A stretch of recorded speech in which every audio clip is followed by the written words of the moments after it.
I thought I would just talk a little bit more about me for a second. You learned that I was born and raised in Los Angeles. I've been coming up here to the Eastern Sierras for almost 60 years, because I started skiing about 60 years ago. About 20 years ago, I moved into Topanga Canyon, and a few years later, as you heard, I became committed to preparing my community for wildfire. I was late in the game of community preparedness for emergencies in Topanga. So a little bit about Topanga. It's a community of 11,000 people. It's almost as big as the city of Malibu. And it has characterized by three main drainages, and water drainage often defines fire behavior. And no one in Topanga knows what North Topanga Canyon is.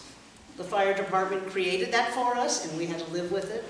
And so it was just one of the main canyon areas. While there, also in 2010, as you heard, we formed the North Topanga Canyon Fire Safe Council.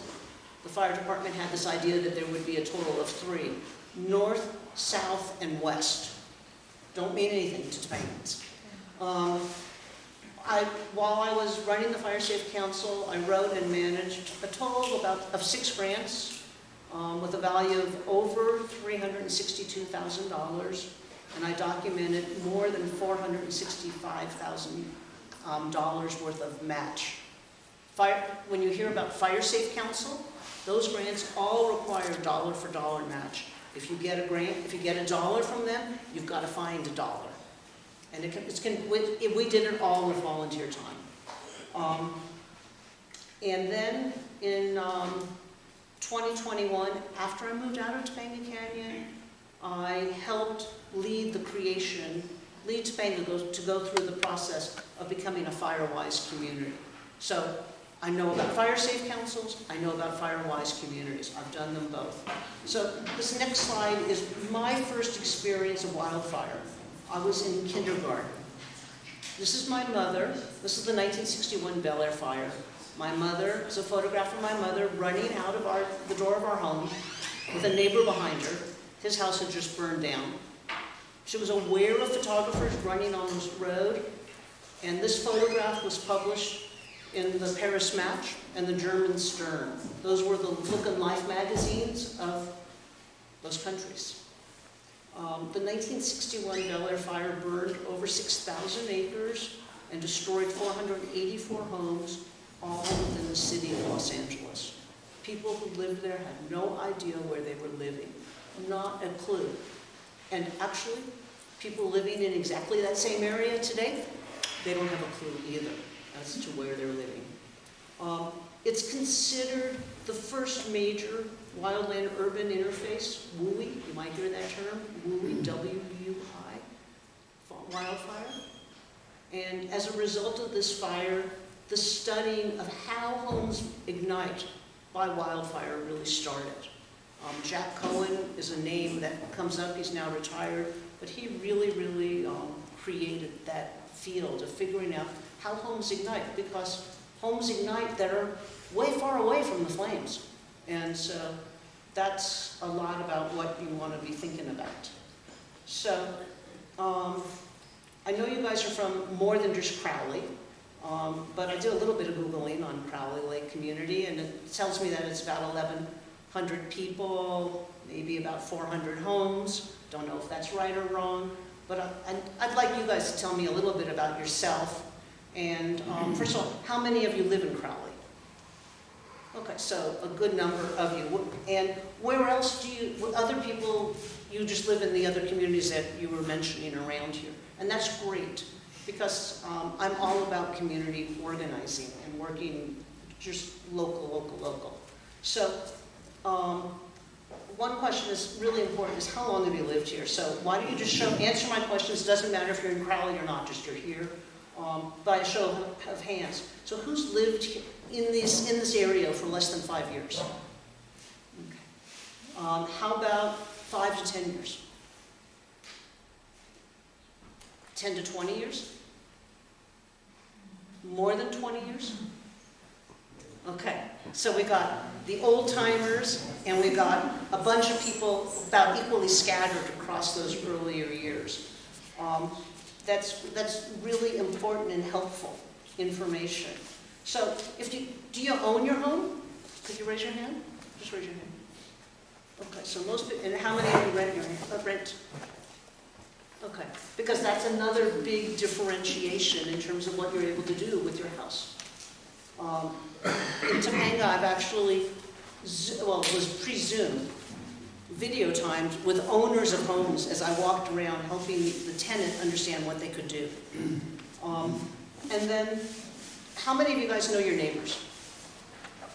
Okay, that's great. Almost everybody knows your neighbors. Do you know people who sort of live in the general area, like the block, around the block of yours or so? Okay, so that's really, really important. I could get in meetings. If I went to Bel Air and did this presentation, people wouldn't know each other. How do you form a community when you don't even know your neighbors? It's really sort of scary. Okay, have you personally experienced wildfire? This one is a real biggie.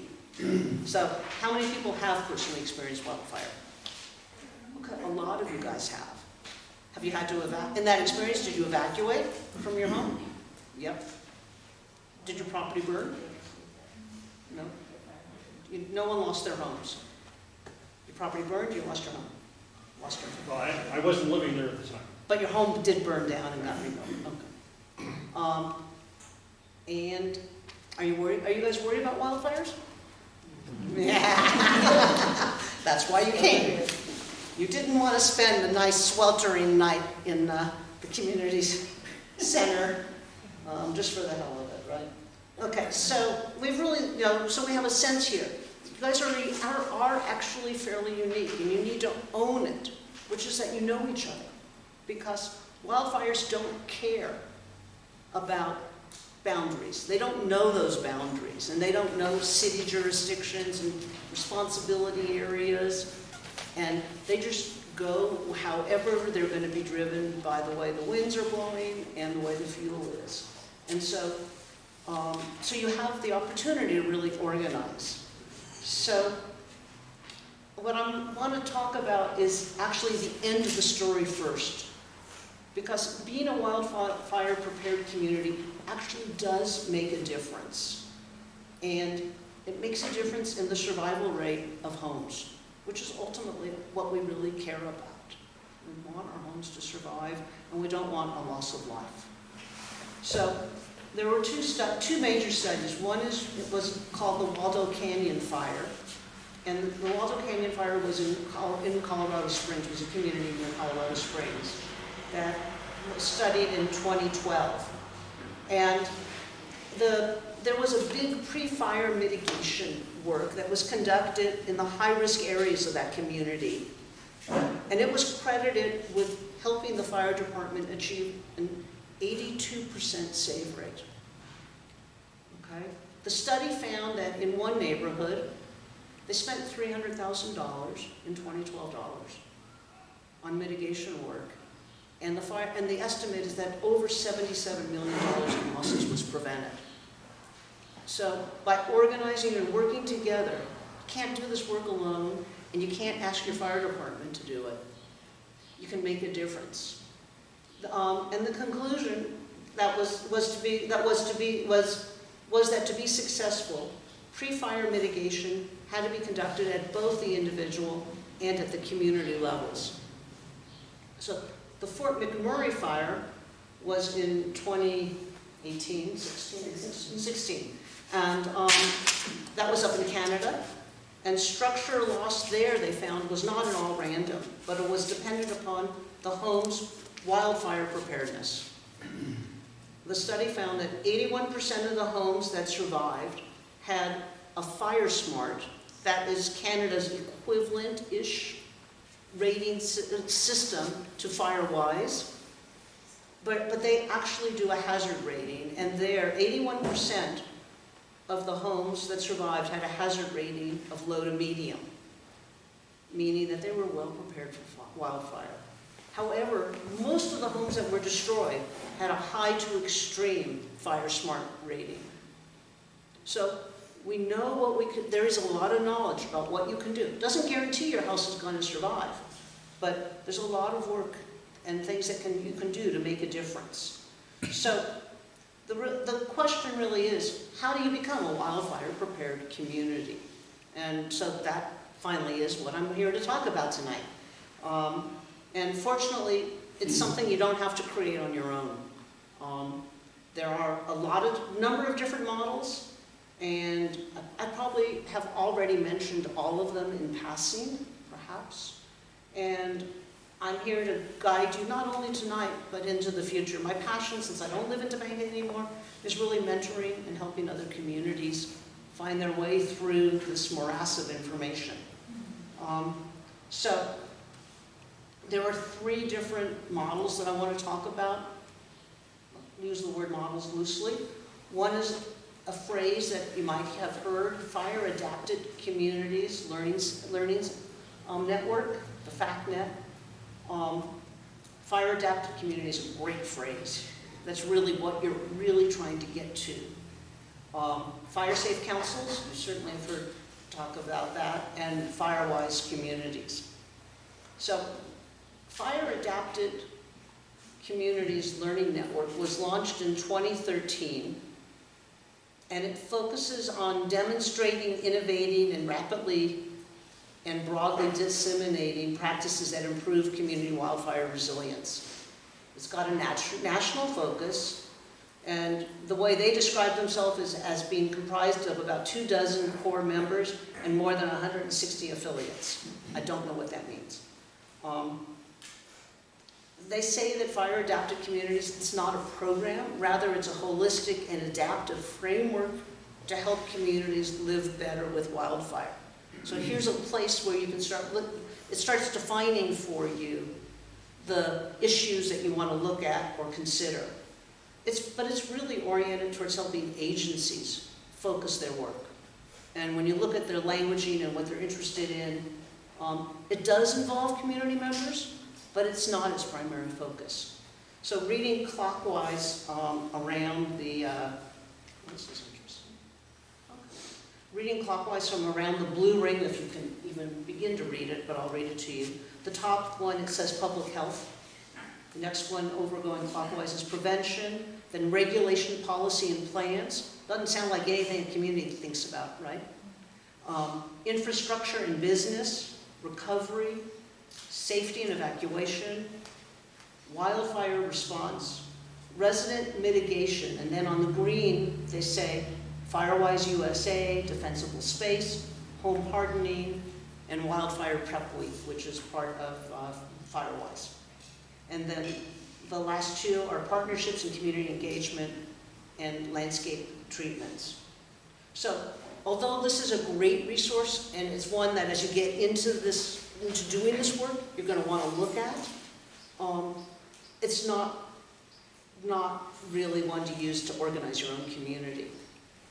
Now, however, the goal of becoming a fire-adapted community is absolutely fabulous. It's a language we used all the time in our Fire Safe Council in Topanga. So the next one that I brought out was the California Fire Safe Council.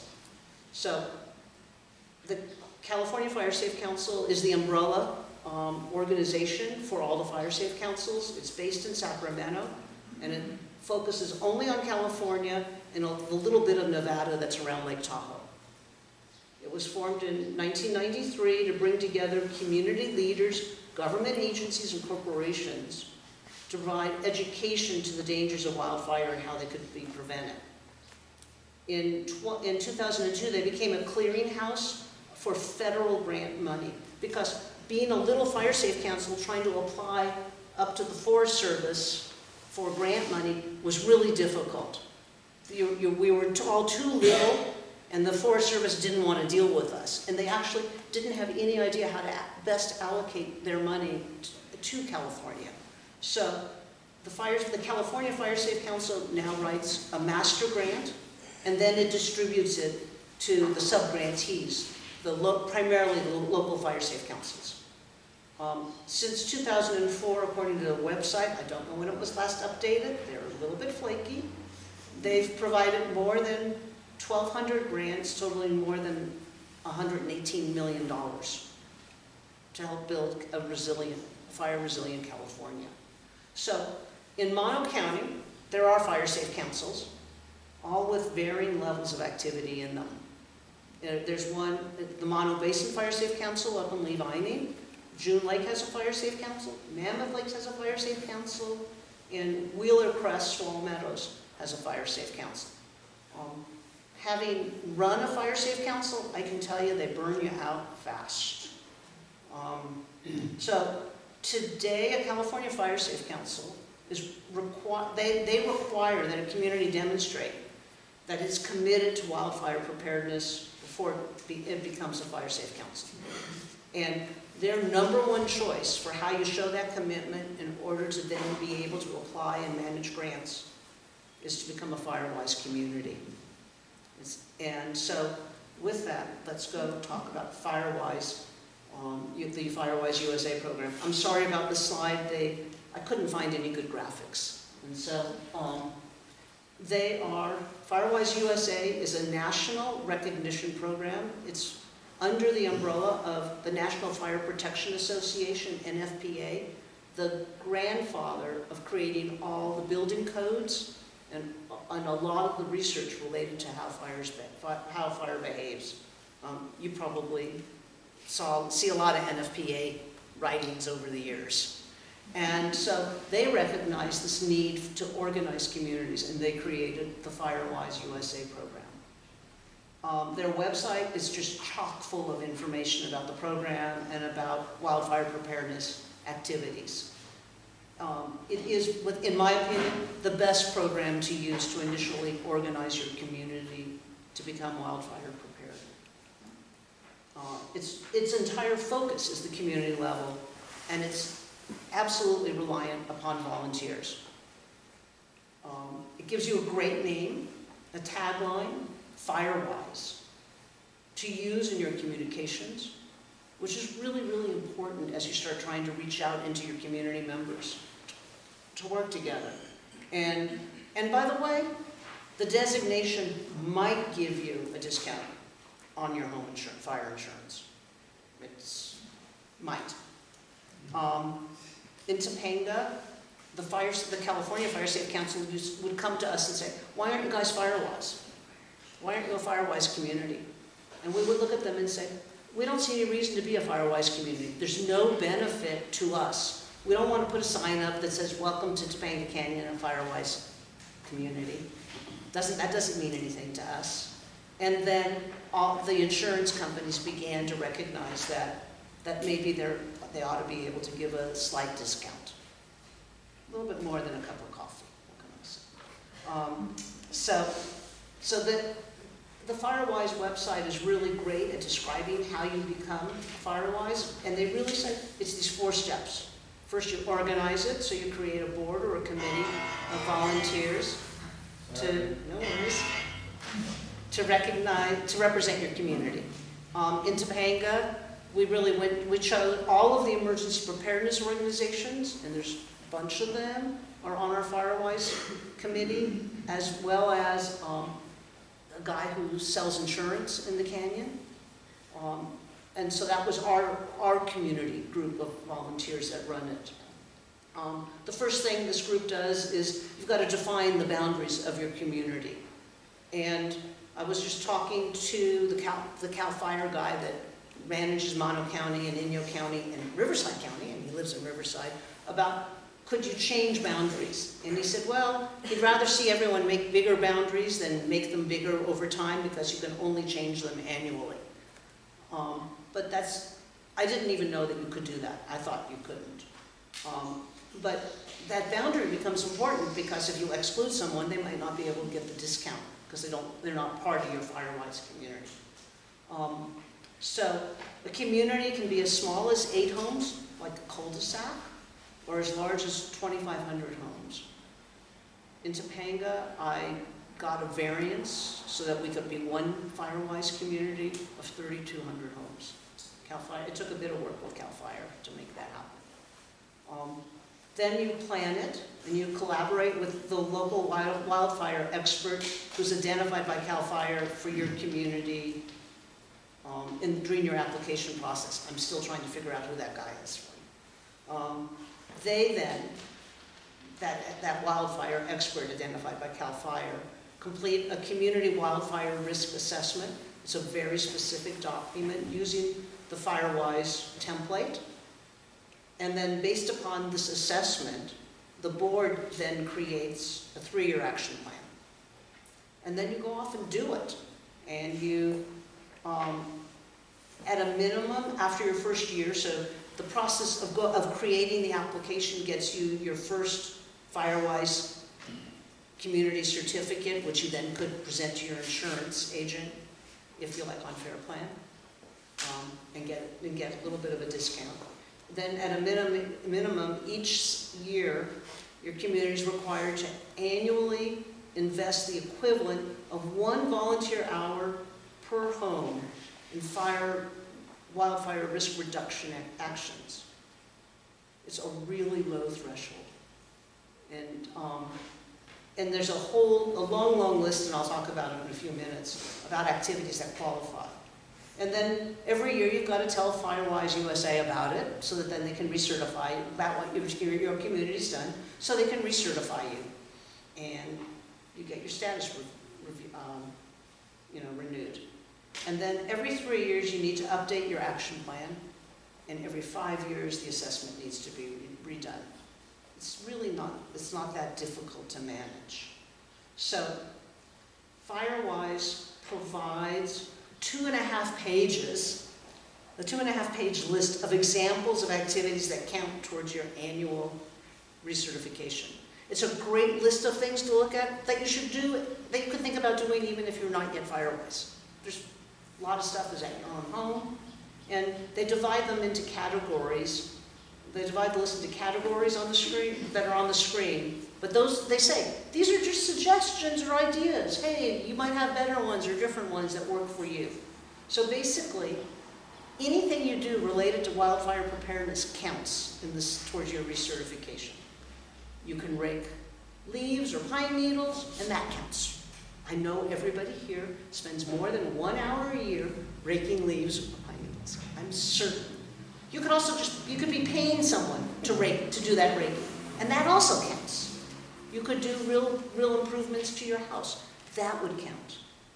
So it's a really easy, low threshold. FireWise wants as many people in your community as possible to be involved. They don't want to see 3 people submit all the hours for the whole community. But they don't require that every house participate. So in Topanga, CAL FIRE was really worried about approving our large FireWise community.